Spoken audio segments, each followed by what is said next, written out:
Hello friends, ಎಲ್ರಿಗೂ ನಮಸ್ಕಾರ. Welcome back to my channel. ನಾನು ಸುಷ್ಮಾ.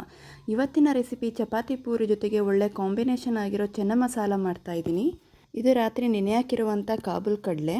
ಇದರಿಂದ ಏನೆಲ್ಲ ಉಪಯೋಗಗಳಿದೆ ಅಂತ ಮುಂದೆ ಹಾಗೆ ನೋಡೋಣ. ಇದನ್ನು ಮೊದಲಿಗೆ ಕುಕ್ಕರ್ಗೆ ಇಟ್ಟು ಇದಕ್ಕೆ ದಪ್ಪ ಸೈಜಲ್ಲಿರೋ ಆಲೂಗೆಡ್ಡೆಯನ್ನು ಸಿಪ್ಪೆ ತೆಗೆದು ಕಟ್ ಮಾಡಿ ಹಾಕ್ತಾ ಇದ್ದೀನಿ. ಇದಕ್ಕೆ ಸ್ವಲ್ಪ ಉಪ್ಪು ಮತ್ತು ಇದು ಕಲ್ಲರಿಗೋಸ್ಕರ 1 ಟೇಬಲ್ ಸ್ಪೂನಷ್ಟು ಟೀ ಪುಡಿನ ನೀರಿನಲ್ಲಿ ಚೆನ್ನಾಗಿ ಬೇಯಿಸ್ಕೊಂಡು ಅದನ್ನು ಸೋಸ್ಕೊತಾ ಇದ್ದೀನಿ.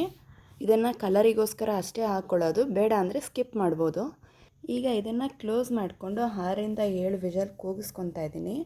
ಕಾಬೂಲ್ ಕಡಲೆ ತುಂಬ ಚೆನ್ನಾಗಿ ಬೆಂದರೆ ಅದರ ರುಚಿ ಕೂಡ ಚೆನ್ನಾಗಿರುತ್ತೆ. ಕುಕ್ಕರ್ ಕೂಗಿದ ನಂತರ ಸ್ಟವ್ ಮೇಲೆ ಬೇರೆ ಒಂದು ಪಾತ್ರೆ ಇಟ್ಟು ಅದಕ್ಕೆ ಎಣ್ಣೆ ಹಾಕಿ ಅದು ಸ್ವಲ್ಪ ಜೀರಿಗೆ, ಅರ್ಧ ಇಂಚು ಚಕ್ಕೆ, 4ರಿಂದ 5 ಲವಂಗ, 2 ದಪ್ಪ ಸೈಜ್ನಲ್ಲಿ ಇರೋ ಸಣ್ಣಗೆ ಹಚ್ಕೊಂಡಿರುವಂಥ ಈರುಳ್ಳಿ, ಶುಂಠಿ ಬೆಳ್ಳುಳ್ಳಿ ಪೇಸ್ಟ್ ಹಾಕಿ ಸ್ವಲ್ಪ ಫ್ರೈ ಮಾಡ್ಕೋಬೇಕು. ಈ ಕಾಬೂಲ್ ಕಡ್ಲಿಯಲ್ಲಿ ಫೈಬರ್ ಮತ್ತು ಪ್ರೋಟೀನ್ ಹೆಚ್ಚಾಗಿರೋದ್ರಿಂದ ತೂಕವನ್ನು ಕಡಿಮೆ ಮಾಡ್ಕೊಳ್ಳಿಕ್ಕೆ ಸಹಾಯ ಮಾಡುತ್ತೆ. ಹಾಗೆ ಜೀರ್ಣಾಂಗ ವ್ಯವಸ್ಥೆ ಕೂಡ ಚೆನ್ನಾಗಿರುತ್ತೆ. ಮಲಬದ್ಧತೆ ಮತ್ತು ಹೊಟ್ಟೆಯ ಸಮಸ್ಯೆಗಳನ್ನು ಕೂಡ ದೂರ ಮಾಡುತ್ತೆ. ಕಾಬೂಲ್ ಕಡ್ಲಿಯಲ್ಲಿರುವ ಕ್ಯಾಲ್ಶಿಯಂ, ರಂಜಕ ಅಂದರೆ ಫಾಸ್ಫರಸ್ ಮತ್ತು ಮ್ಯಾಂಗನೀಸ್ ಮೂಳೆಗಳನ್ನ ಸ್ಟ್ರಾಂಗ್ ಮಾಡುತ್ತೆ ಮತ್ತು ಮೂಳೆಯ ದುರ್ಬಲತೆಯನ್ನು ಕೂಡ ಕಡಿಮೆ ಮಾಡುತ್ತೆ. ಈ ಕಾಬೂಲ್ ಕಡಲೆಯಿಂದ ನಮ್ಮ ರೋಗ ನಿರೋಧಕ ಶಕ್ತಿ ಕೂಡ ಹೆಚ್ಚಾಗುತ್ತೆ. ನೋಡಿ, ಈಗ ಈರುಳ್ಳಿ ಫ್ರೈ ಆಗಿದೆ.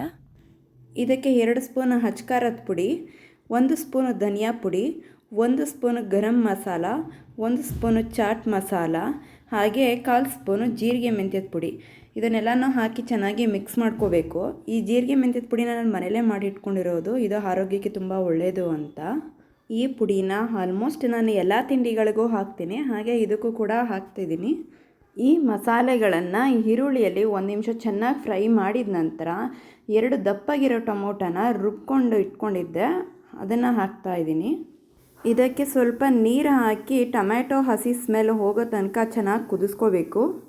ಹಾಗೆ ಈ ಕಾಬೂಲ್ ಕಡಲೆಯಲ್ಲಿ ಮ್ಯಾಂಗನೀಸ್ ಮತ್ತು ಪ್ರೋಟೀನ್ ಅಂಶವಿರೋದ್ರಿಂದ ತಲೆ ಕೂದಲಿನ ಬೇರುಗಳಿಗೆ ಪೋಷಣೆಯನ್ನು ಒದಗಿಸುತ್ತೆ.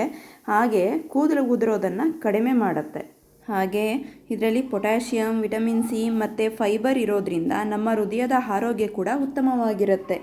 ಈ ಕಾಬೂಲ್ ಕಡಲೆಯು ನಮ್ಮ ರಕ್ತದಲ್ಲಿ ಕೆಟ್ಟ ಕೊಲೆಸ್ಟ್ರಾಲ್ ಮಟ್ಟವನ್ನು ತಗ್ಗಿಸಿ ರಕ್ತನಾಳಗಳಲ್ಲಿ ಶೇಖರಣೆ ಆಗುವ ಕೆಟ್ಟ ಕೊಬ್ಬಿನಂಶಗಳನ್ನು ಕಡಿಮೆ ಮಾಡುವುದಲ್ಲದೆ ಅಪಧಮನಿಗಳಲ್ಲಿ ಅಂದರೆ ಆರ್ಟರಿ ಅಂತಾರಲ್ಲ, ಅದರಲ್ಲಿ ರಕ್ತ ಹೆಪ್ಪುಗಟ್ಟದಂತೆ ನೋಡಿಕೊಳ್ಳುತ್ತೆ.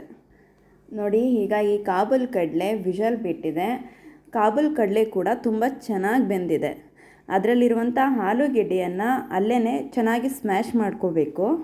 ಈ ಕಾಬೂಲ್ ಕಡಲೆಯು ನಮ್ಮ ಹೃದಯಕ್ಕೆ ಆದಷ್ಟು ಯಾವುದೇ ತೊಂದರೆಗಳು ಬರದಂತೆ ನೋಡಿಕೊಳ್ಳುವ ಒಳ್ಳೆಯ ಗುಣಲಕ್ಷಣಗಳನ್ನು ಹೊಂದಿದೆ. ಆಲೂಗೆಡ್ಡೆ ಕಾಬೂಲ್ ಕಡಲೆ ಜೊತೆಗೆ ಚೆನ್ನಾಗಿ ಮಿಕ್ಸ್ ಆಗಿದೆ. ಇಲ್ಲಿ ಗ್ರೇವಿ ರೆಡಿಯಾಗಿದೆಯಾ ಅಂತ ನೋಡೋಣ. ಇದು ಕೆಳಗೆ ತಳ ಬಿಟ್ಟಿದ್ದು ಮೇಲೆ ಎಣ್ಣೆ ತೇಲ್ತಾ ಇದೆ ಅಂದರೆ ಇದು ರೆಡಿ ಆಗಿದೆ. ಇವಾಗ ಇದಕ್ಕೆ ಕುಕ್ಕರ್ನಲ್ಲಿ ಬೇಯಿಸಿಟ್ಕೊಂಡಿರೋ ಕಾಬೂಲ್ ಕಡಲೆ ಮತ್ತು ಆಲೂಗೆಡ್ಡೆಯನ್ನು ಮಿಕ್ಸ್ ಮಾಡ್ಕೋಬೇಕು. ಇದನ್ನು ಒಂದು 5 ನಿಮಿಷಗಳ ಕಾಲ ಕುದಿಯೋದಕ್ಕೆ ಬಿಡಬೇಕು. ಈ ಮಸಾಲೆ ಎಲ್ಲನೂ ಕಾಳುಗಳು ಅಬ್ಸರ್ವ್ ಮಾಡ್ಕೊಳ್ಳುತ್ತೆ. ಈ ಕಾಬೂಲ್ ಕಡಲೆಯಲ್ಲಿ ಕಾರ್ಬೋಹೈಡ್ರೇಟ್ ಅಂಶ ಕೂಡ ಕಡಿಮೆ ಪ್ರಮಾಣದಲ್ಲಿರುತ್ತೆ.